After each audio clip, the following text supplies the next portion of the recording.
The movie begins with a high-speed chase, as two criminals dressed in clown costumes attempt to cross into Mexico. One is injured in the backseat, bleeding over a bag of cash. The escape car swerves off the road, approaching the border, while the driver accelerates along the wall, looking for any way to get to the other side.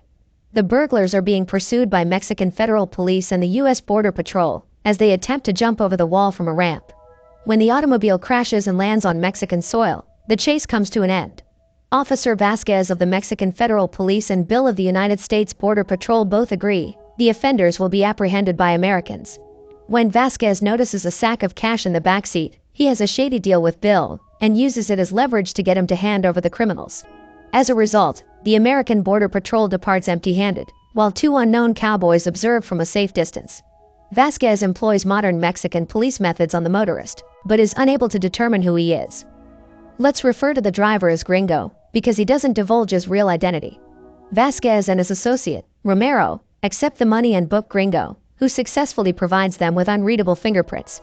They transport him to a holding facility once he's been processed, an overcrowded violent cesspool, where the offenders are armed, and there appear to be no regulations. Soon after, a gang of convicts attack him, attempting to steal his shoes, and brutally abusing him. Following that, the detainees are greeted by the warden, who informs them that they will be taken to the main prison, El Pueblito. Soon, an American consulate officer Jack arrives and asks about the American prisoner, to which he replies they'll chat later and sort things out. Even though this is not Gringo's first time in jail, he is perplexed when they transport him to Gen Pop. There are stores, food carts, tattoo parlors. He notices the man who attacked him in jail while scanning the prison, and follows him. Gringo shoves his legs out of the bathroom and knocks him unconscious, after making sure they're alone. He snatches his gun and belongings, concealing the gun in a bathroom stall, and flees with his money at a high-end watch. He then goes back to the courtyard, where the inmates are strewn on the filthy ground, and falls asleep. The detainees are transported to work at the prison's recycling facility the next day, where Gringo is restrained by several armed guards, as a nurse draws blood for an undisclosed experiment. Later, he spots a guy in a bathrobe and two of his men in a penthouse. He realizes they are most likely in charge of this location. In this small town, he learns that money can buy you some independence. To begin, he relieves the guards for a quarter, and takes the day off to do what he excels at. Gringo makes his way through the crowd, and discovers his first project, the money stashed in the drug den. He steals a can of cooking oil and uses it to set fire to a food cart, effectively distracting the audience, while leaving the money unguarded. He is able to steal the money, and depart as everyone hurries to put out the fire. A 10-year-old approaches him as he watches the cart burn, and asks for a smoke. When Gringo refuses, the child discloses that he witnessed him take the money, and threatens to report him if he doesn't. The boy lives in prison with his mother, and claims to be special. He also says that anyone with enough money can live inside the prison with their family, which means non-inmates are free to come and go as they like. While they're getting to know each other, the child's mother sees him smoking, and rushes him home. Following that, Jack pays Gringo a visit, in order to assist him in escaping from prison. Gringo, as usual, provides him with a bogus identity and backstory, while saying he did nothing wrong. Jack questions his narrative, and feels he's a professional crook, citing how he burned out his fingerprint. They can't work together because of the dishonesty, so they split off, with Gringo planning his own escape, and Jack pledging to find out the truth about him. Gringo leases a small cubicle from Carnal, the prison's real estate agent. Later at night, the prison king throws a lavish party for special inmates, complete with stunning party girls. Gringo looks through the window, and sees the warden among the inmates, but it's the Mexican child's mother who takes him by surprise. She almost shares a moment with Gringo, before approaching him and hitting him right in the jaw. The next morning, an inmate is shot dead in the courtyard, for trying a prison break, demonstrating that escape is not an option. When the child approaches Gringo, they discuss how the child's mother works for Javi, the prison king. He also informs that Caracas, Javi's brother, and Carnal, his cousin, are Javi's henchmen. Javi has a contract with the authorities, and can leave whenever he wants, but even the prison king must return to do his term. When he questions the child about the word special he mentioned earlier, and the blood sample they obtained from him, the child is unable to answer. Meanwhile, Jack is looking for Officer Vasquez and his partner, in order to learn more about the case. He discovers them floating around a whorehouse amid ladies, which makes him suspicious. On the visiting day, the child is fighting with another child, while their peers cheer them on. Javi and Caracas approach, and Javi instructs the latter to have the child's back. Gringo notices the boy removing a shank from his clothes and follows them, ostensibly to kill Javi as they walk away. Gringo talks him out of it, wondering why he would want to kill the man. After an emotional exchange, the child discloses that Javi murdered his father in order to steal his liver. Javi has an extremely uncommon blood type, so rare that they test all the inmates for compatibility, and so far, the kid and his father are the only matches. This is why the boy is remarkable. Javi looks after him so that he can use his liver when a new one is required. The impound yard with Gringo's escape car is Jack's next trip. He discovers two cowboys from the beginning of the movie rummaging through the automobile for their stolen money. They draw a pistol at him at first, but he can convince them to pay a decent amount in exchange for knowing where the money is. Later, Javi hosts a wrestling match, which Gringo and the youngster attend. The kid's mother arrives too, and invites Gringo to a beer, but the prison officer interrupts and informs Gringo that he has a guest. Officers Vasquez and Romero have arrived to figure out where the money came from, and who it belongs to. They attempt to terrify him into speaking, but Gringo reminds them they are the ones in danger, and must go quickly.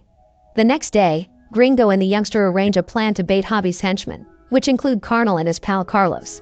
The child walks past them, flaunting the previously stolen watch.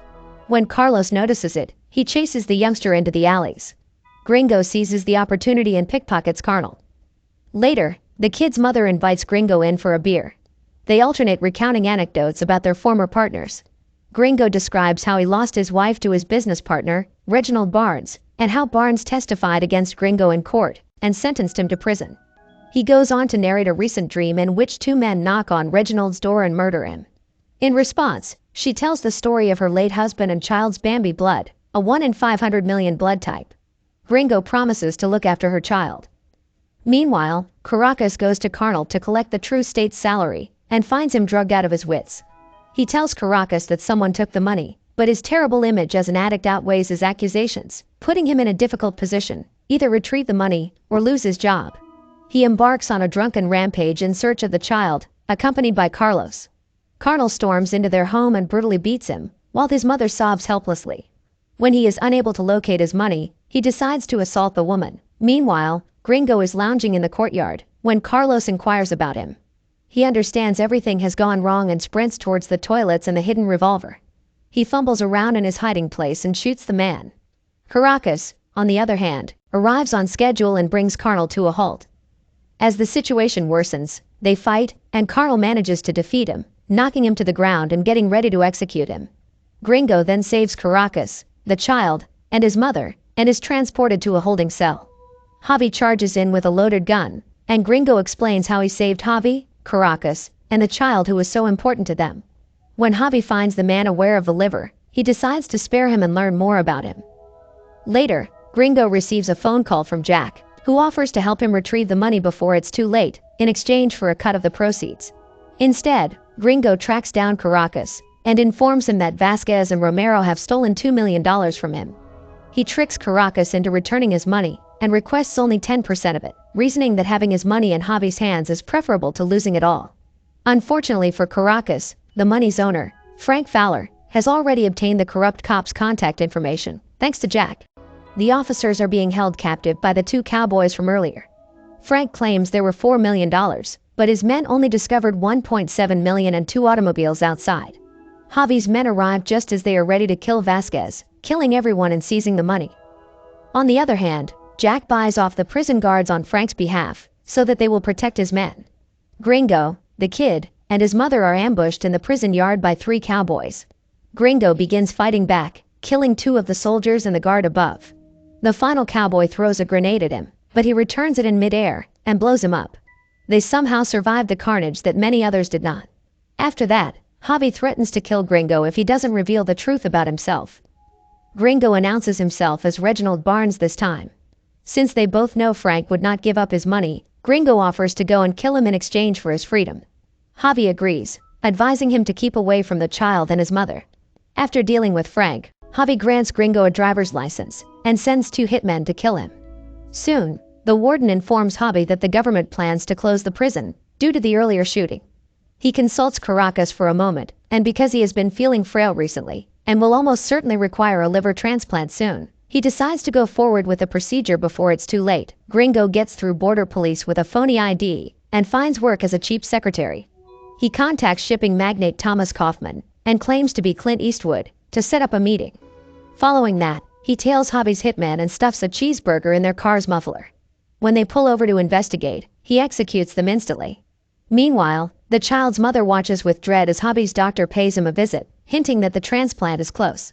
She hurries over to her friend's house, conceals the child in a wall hole, and instructs him to remain there until everything blows over.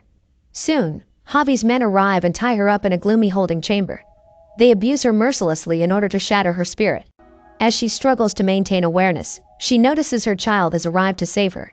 He stands a few feet away from Hobby, clutching a sharp shank in his hand, and stabs himself in the liver several times, in the hopes of saving his mother. They rush him to the nurse's station in order to preserve his liver. They decide to undertake the surgery later at night, once his health is stabilized. Elsewhere, Gringo is working on his proposal. He calls Frank's representative and asks whether he may do business with Frank to lure him out of hiding while impersonating Kaufman. After some thought, the representative determines that meeting with such a successful entrepreneur is worthwhile, and he agrees to meet him the next morning at Kaufman's office. Later, he convinces Frank to let Kaufman in on his narcotics deal. The next morning, Gringo comes to the meeting with an umbrella, identifying himself as Reginald Barnes, his betraying ex-partner, and pretending to be Clint Eastwood's assistant. He knocks out Mr. Kaufman and locks him in the bathroom, after notifying the secretary that Mr. Eastwood and 2 associates are on their way. When Frank and his representative arrive, the secretary misidentifies them as associates and permits them in. Gringo then distracts them with a wall painting, before dropping 2 explosives right under their feet and guaranteeing their deaths. He flees as sprinklers force him to use his umbrella, and Kaufman's secretary discovers him alive. Gringo needs to tie off one final loose end with Jack, before returning the money. He discovers him inebriated and having a crazy time with strippers. Gringo binds him to a chair and begins questioning him. It doesn't take much to get him talking. He quickly admits that Hobby is having surgery, and the prison will be closed that night, which means he won't see his money again if he doesn't shake a leg. After discovering the location of his crashed automobile, he snatches the latter's rifle and badge, and hurries out of the room, in a flurry of armed vehicles prepared to enter. About 200 military and special operations teams have assembled at El Pueblito to dissolve the prison. As the military swarms inside, riots erupt. Hobby is undergoing surgery, while Caracas and his men defend the surgical room. Gringo arrives using Jack's badge, and attempts to find Hobby. With battles breaking out in every area of the prison, it won't be easy. When he finds the cash bags in one of the buildings, he is forced to make one of the most difficult decisions of his life: take the money and flee, or stay and save the child. After some deliberation, he chooses the second choice, and rushes to the surgery room. Caracas tries to stop him, but Gringo sneaks inside, just as they're ready to extract the child's liver. He threatens to kill Hobby if Caracas does not bring the mother. One of the nurses pulls a gun on Gringo, pretending to capture him, allowing Gringo to shoot Caracas and his guards. They rush the kid into an ambulance, but not before Gringo collects his money. They flee in disguise as medics in the ambulance, leaving Hobby to die. Gringo retrieves the remaining $2 million stashed in his car at the impound yard. They flee to a lovely beach, where they live a carefree lifestyle. Kaufman eventually tracks down and kills the actual Reginald Barnes, fulfilling Gringo's fantasy and establishing his utopia. The end. Thank you for watching.